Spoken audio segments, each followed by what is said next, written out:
Hello everyone, Swiffy here. Today I'm joined by one of my old friends from Splatoon, Specter. Specter, is there anything? Hey! Anything you'd like to say to start off, or would you just like to go straight into the questions? No, not really. Okay, we'll go with the first one. Tell us about your roots with Splatoon. How did you hear about it? What convinced you to play it? And how did you find your way into competitive? My roots from Splatoon are solely for this. The only reason that I play Splatoon is because the guy I had a crush on that I used to play Smash competitively with was like, I'm bored of Smash, I'm getting Splatoon. Aww. And so I sold Mario Kart and bought Splatoon. I'd say that's a good decision either way.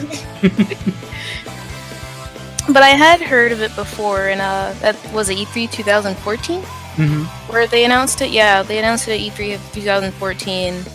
And then, I was just like, oh, well, I want to play Splatoon with my crush, so I want to get Splatoon. And so I got Splatoon. How did you find your way into competitive? I found my way into competitive primarily because a few of my main Smash friends weren't really, I guess, playing Smash that much at the time, or, they were becoming more busy with school, perhaps, or school was starting back up. And I pretty much at the August update, because I did play Turf War very casually at the start. Mm-hmm. Pretty much at the August update with the release of like twins and quads and stuff, and I went and found someone to play with, and I just, it was Krista actually, and Krista, who is on Team North Star now, was someone I played. We got ourselves to A+ with it, S, and got ourselves to S with it, and that's how I got to tour competitive. And I was like, okay, I really like this rank thing. I want to find a team to play on, and so I got on Squid Boards and found myself a team. I remember you were on a team before Octarian Legion, weren't you? Or was Yes. Yes. I remember that.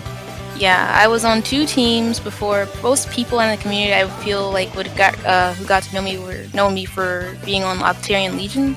But before that, I was on, I guess you could say, 2 like beginner teams.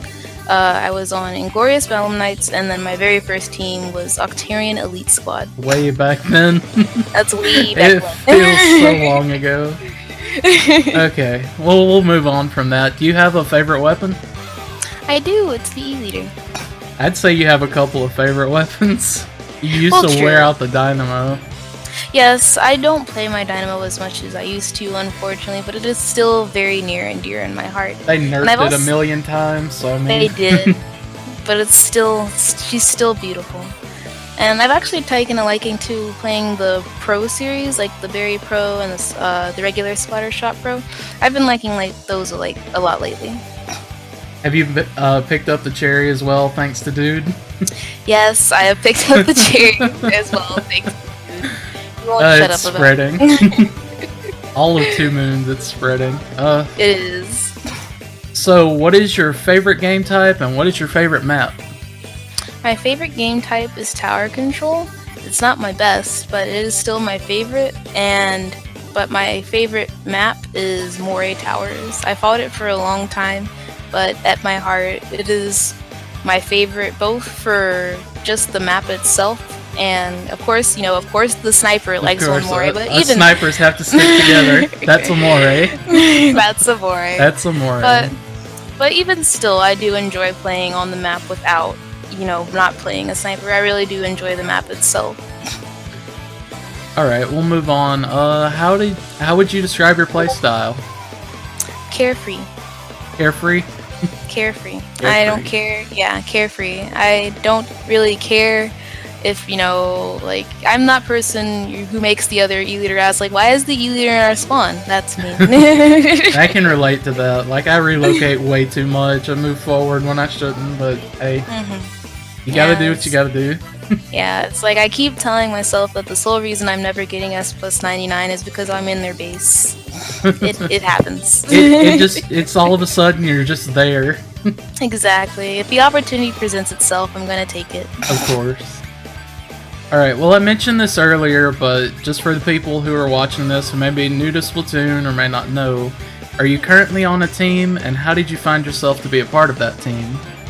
Yes, I am on a team. It is actually my team. It's called 2 Moons. It the origin of the name is from the Chinese word "pengyo," which means friends, and the characters for Pengyo has 2 moon radicals in it, and that is how I got the team name for that. It is a team I created after leaving Octarian Legion. I couldn't really, I guess, see myself at the time joining another team, or I wasn't really sure where to go, or if I would find a place with a good fit. And a friend of mine, Locke, suggested that I make my own team, and so I did. I got, some friends that I was already, a lot of people I knew were teamless at the time in the community, and got them on the team, and so that's how 2 Moons was formed. I remember people saying in the beginning that 2 Moons was like Sniper Chat reborn into a team.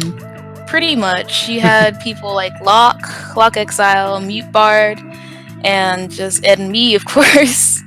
And it was pretty much just like a lot of chargers on one team, to the point where it was like, okay, who wants to snipe on this Take map? turns. It's just so we could share. It was really good. Like, your team coming out it blew so many other teams out of the water. You had so many strong players on it, and it's still that way.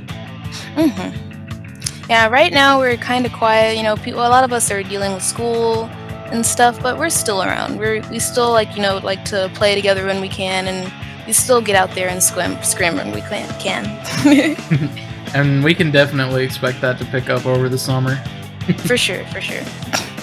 Okay, we mentioned this one earlier too with Smash Brothers, but is Splatoon the first game that you've played competitively? It is not. Before I was a tryhard at Splatoon, I was a tryhard at Smash. I picked up Smash, and for Christmas for myself, that was my Christmas gift to myself. I was looking for a Wii U game, because beforehand I only had like single player games like Sonic Lost World and Super Mario Bros. Wii U and Nintendo Land, just to play for myself, and I would 100% them through.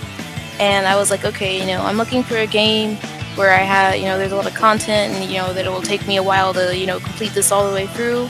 And the guy at GameStop was like, okay, then you want Smash Brothers. And I picked up Smash Brothers, and I did play the adventure mode for a while, and then just found myself online, and found myself just, I guess, the competitive nature within me made me want to get better at it, until I found myself looking into the more competitive aspects of Smash.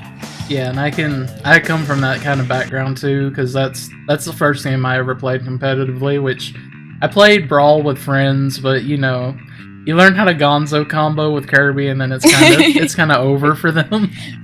Nobody knew how to use the shield button, but yeah, that carried over into Smash 4 for me. And really, there wasn't anything before that. There was like Mario Kart 8 on Wii U, as far as competitive stuff. Yeah, for me, Smash was also like my first, I guess, online console experience as well. Because beforehand, the most recent console I had before my Wii U was the PS2. I somehow managed to skip out on the PS3, Xbox 360, and Wii era. Not by any intentional fault. Probably because I was mostly playing RuneScape at the time during high school. But in that time, I didn't really have an experience playing competitive, online on a console competitively, and so that was my first real experience with it. We know we'll see a lot of new people coming into the community pretty soon with Splatoon 2. Do you have any advice for someone who's trying to get into the competitive scene? Definitely right now I'm really hoping that Squidwards does become a center of, making teams again, because that's how I feel a lot of us got into our teams, or the place we are now. And a lot of competitive players that I know now, how they got into their first few teams was through Squidwards. And if you are trying to get in there, don't worry about your rank or anything, or try not to really worry about oh man, I really want to be on this top team or whatever. Just kind of enjoy where you are now, because at the time, like I said, I just kind of started off as a pretty low S rank player on a team with other A pluses and B pluses and stuff, and I didn't join with the intention of climbing higher in the community to become a top player or anything. I just played. It's I very played the game to play the game. Very important to just speak and let people know, hey, I want to be a part of this. I want to play with other people. A lot of people just get too shy and think, "Oh, I'm not good enough to play with them." If you just talk, Mhm. somebody will play with you.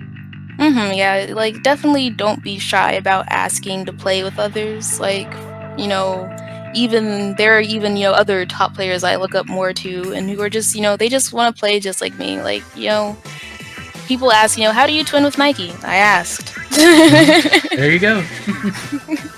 All right. What's one of your favorite memories playing Splatoon? For sure, one of my favorite memories has to be one of the Splatoon lands that we've had up Oh to my this point. goodness. Yes. Soon. uh, Soon. So far I've been both Splatoon lands, Squidstorm 2016 and Don't Park on the Grass, which is also in 2016, more toward the end of the year. Squidstorm was in the summer. And at both tournaments I did come pretty close to winning. But both, had some very, very great memories. I got a boyfriend out of Splitstorm. Very much Completely worth it. unintentional. But those are definitely some of the greatest memories because I got to meet a lot of the people that I had known in the community in a long time face to face. And, being able to hug them and hang out with them, and, grab some lunch with them was a really I'm unique so experience. envious. Yes, it's a really great experience, and I would definitely encourage, anyone to attend. Like, even if, you feel like you're not with the, top cut players, please go. Please, just It go. seems like it's such a good social environment, and every It really time, is. if there's ever any tensions in the community, it's just like after one of these lands happens, it's just gone. It's just Yeah. things get so much nicer for everyone.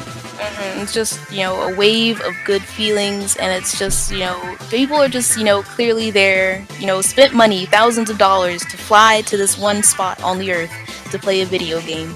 And you're all there for the same purpose. Like, you get to, after the day is over, usually you'll go to someone's house and you'll eat pizza and you'll watch the day's events back and you're all laughing and you're having fun. And that's what it's about. It's It about can't having get much fun. better than that.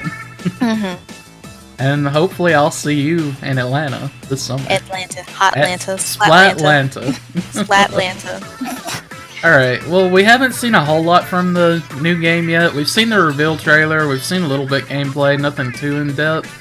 What are your thoughts towards Splatoon 2? I'm very, very excited especially from like all that we really know so far, like being able to hold your charge on chargers and like the vertical flick thing that you can do with roller. Very, very excited for that. Like after the struggle of so long of like having to like, trying to approach people with a Just trying horizontal to ink flick. a wall. Like, Yeah, it's like finally they have listened to our struggle. It is over. And I'm also really excited just because it really does feel like, it does feel, basically Splatoon 2 is like, Nintendo's We Hear You.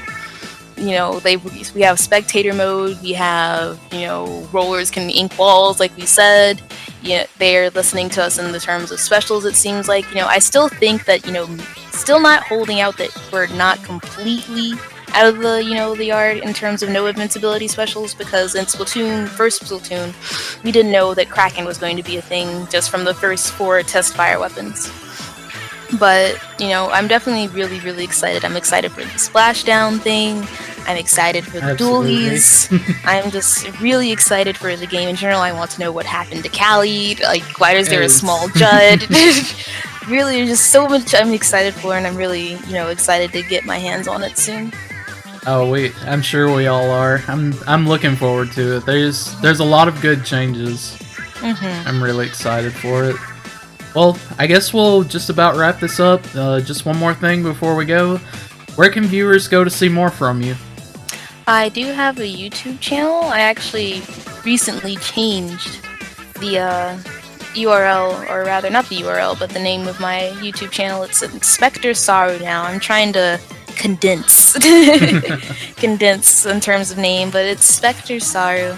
There, I pretty right now at the moment, I make content in terms of like small little guides. Like I have a series that I finished on, sprinkler placements, good place to put sprinklers to ingot map control. I'm still working on a series about beacons, and where to put beacons and really good spots to put beacons on maps. And I've got some other series planned, but you have to come to my page and find out. And I also stream pretty much almost daily on Twitch at twitch.tv/JadesRoots. All right, I think we're good. Thank you. I appreciate your time. No problem. All right, well, I'll leave the link to our Discord and our Twitter down in the description. We'll be doing more player interviews in the future like this, so if you'd like to hear more, just hit subscribe. Thank you all for watching, and see you next time.